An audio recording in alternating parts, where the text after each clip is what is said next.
Time with insurers, and this afternoon I'm taking you over to our friends at GN Reinsurance Company Limited. Yeah, we got to learn about professional indemnity insurance. And the team at GN Reinsurance Company have been really kind to us. They allowed the Chief Operations Officer, Mr. Prince Kwesi Nkrumah, to join me in the studio today. Chairman, you're welcome. Thank you very much. Nice. You're just 1 day shy of Kwame Nkrumah, but it's fine. Yeah. You have his haircut, so that works. That's what they say. they tell you that. Yeah. Okay. Yeah. So today we got to learn about professional indemnity insurance. Sounds huge. What is it? What exactly is it? Well, thank you very much, Lexis, and greetings to your listeners. They say that a professional is somebody with specialist, education, skills, and training, in a particular field. Right. Okay. So, I'm not an architect, right? So if I want my house built, I need to go to an architect to design the building, because that's the kind of training that he has, that specialist knowledge. Okay. And then you have the other people, the quantity surveyors and all those other specialists to help build the house for me, right? You do radio. Okay. If you want to insure your car, it is prudent that you seek the advice of a specialist within insurance. So we have insurance brokers. Right. Okay. And then they will advise you so that you take a cover that will fully fit what you really want. Okay. If you are sick, you don't stay at home and drink water, whatever. You go to the hospital, because then the medical doctors and the surgeons are the ones who have that specialist skill to give you relief or provide you the kind of medications that will help you to recover from your illness. So there are several. If you get a legal case, you have the lawyers. And there are situations where when some of these advice or services are provided by these people, and then you get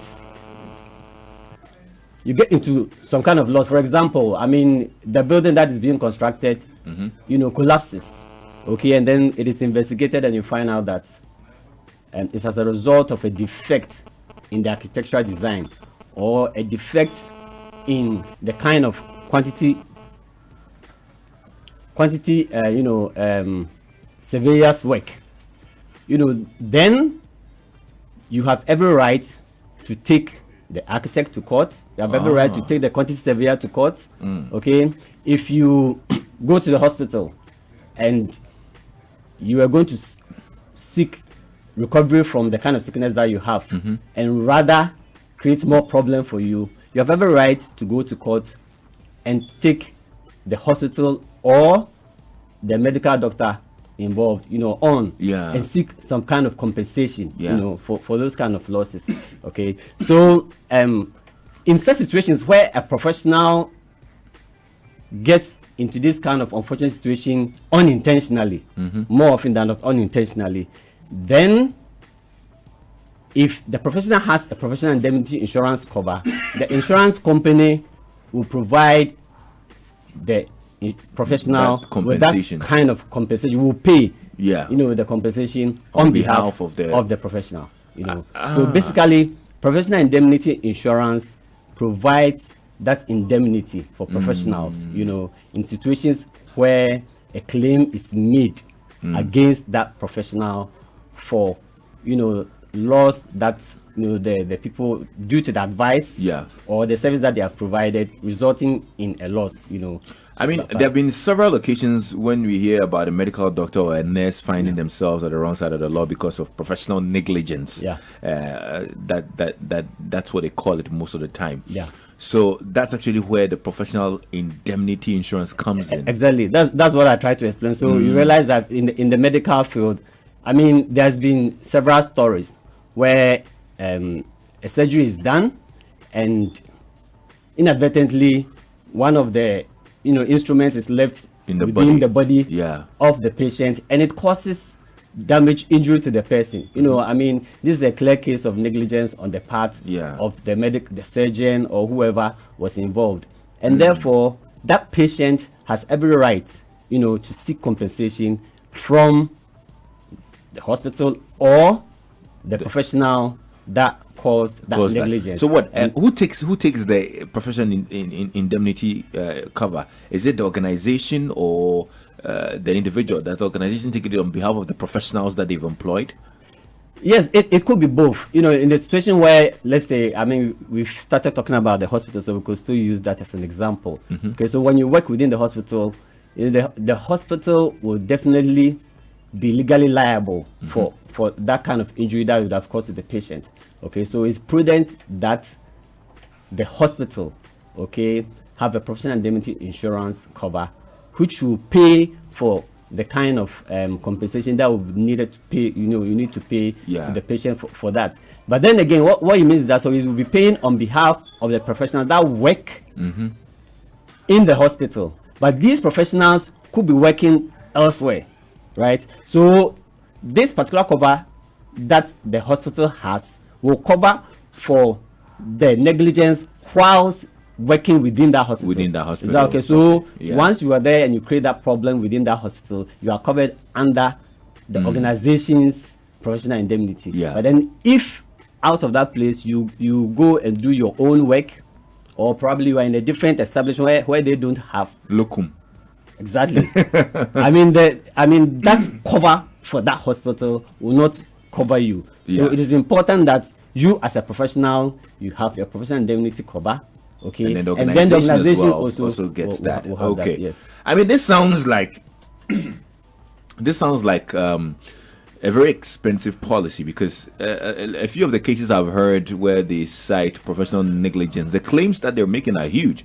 So how affordable are the premiums on professional indemnity policy? So you see, I think that's the more reason why such organizations and individuals, you know, need to have a professional indemnity cover, because the error, the unintended error, the negligence, unintended as it is, might be very minute, but then the compensation could be very huge. You know, so it's important that when you should have the professional indemnity cover to help you to be able to pay such compensations. But it's very affordable. You know, and I think I heard somewhere that somebody that doesn't like to use the word cheap, because it has some negative connotation. But it's very affordable. I mean, you are looking at a minimum of about 0.65% of the limit of liability that you ask for. Okay. You know, but then again, you know, every risk will need to be assessed, and then the rating could, but it could be as low as 0.65%. Okay. Of the limit of liability that you request to have. So I also heard that some professionals are high risks, and so for that matter, some insurance companies globally will hardly want to put them on that cover. Is that the case? Well, let me explain it this way. You know, insurance, our business is to assess risk, and then based on the assessment, we take a decision that we'll do the business, we'll put you on cover, or we'll decline the business. And if we will put you on cover, what the kind of terms and conditions that we want to put in, and then the premium that we want to charge. So you agree with me that, I mean, an insurance professional that wants to assess the risk within the medical field, you know, need to have someone within the insurance establishment who has the medical knowledge to do the proper assessment, right? You know, and then we'll have the insurance knowledge, and then combine these two to be able to. So there are certain, you know, professions that an insurance company may not have that capacity to do the kind of assessment, the right assessment, and make a determination, and therefore would want to decline. Right? And do it. But then there are others who specialize, which will mean that then they will make sure that they have on board people with the requisite training, skill, education to be able to do that proper assessment, right? And then be able to put in the right terms and conditions, and then the premium to charge. So it's not a case that people will shy away, but this is an area where you have certain professions that are highly skilled, okay, and therefore certain companies decide to restrict the kind of business that they take from those ones, and then you have specialized insurance companies that want to take up those kind of businesses, But you think it's something that we should make compulsory? I mean, for every professional? I strongly believe so, because the main essence of compulsory insurance is to protect the innocent third parties.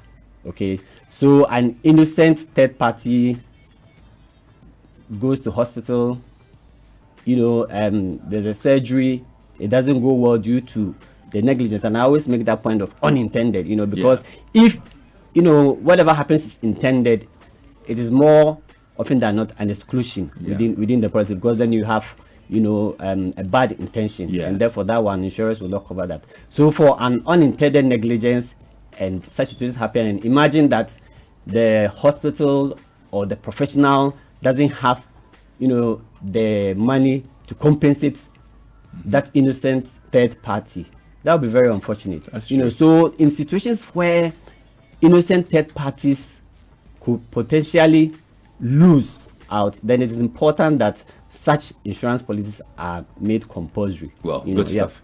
Well, I'm glad you've actually explained it to us, and we really understand and appreciate it a lot more now. Professional Indemnity Insurance, Mr. Prince Kwesi Nkrumah is Chief Operations Officer of GN Re Insurance Company Limited. Tell me about GN Re. Yeah, GN Re, as you said, is a reinsurance company. So basically what we do is we provide securities for insurance companies to be able to do their work, to be able to serve their clients. So over the past 5 years that we've been on the market, that is exactly that we've done. We've been able to provide the support. I think that our seeding companies, the insurance company that we work with, will attest to the fact that we've provided them with the kind of service, not only paying their claims, but providing training programs, for them, and in situations where they have, for example, like you have some of these kind of professional indemnity covers that are quite technical, I think, and they're able to fall on us, and we're able to support them to be able to provide these kind of policies for their clients.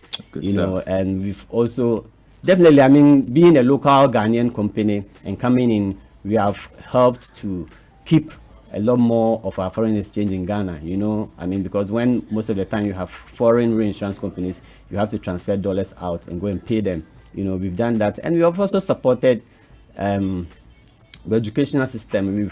We have a pensions and insurance research fund that has been established by GNRE at University of Ghana, and we've been helping to improve, research into pensions and insurance in Ghana. Good stuff. Wow. Kudos to you and the team at GNRE. Thank you so much, Mr. Nkrumah, for spending time with us here. Thank you very much. On Joy 99.7 FM. So now you know a little bit more about GNRE Insurance Company Limited, and as well about the professional indemnity insurance. If you want to find out more about anything related to insurance, you can call the GIA Complaints Management and Advice Bureau on 0800 442,000, and the team would be on hand to speak to you and clarify issues for you. Okay, stay tuned in. Our drive time with insurance, as always, is proudly brought to you by the GIA. We say insurance companies' claims payment is our business.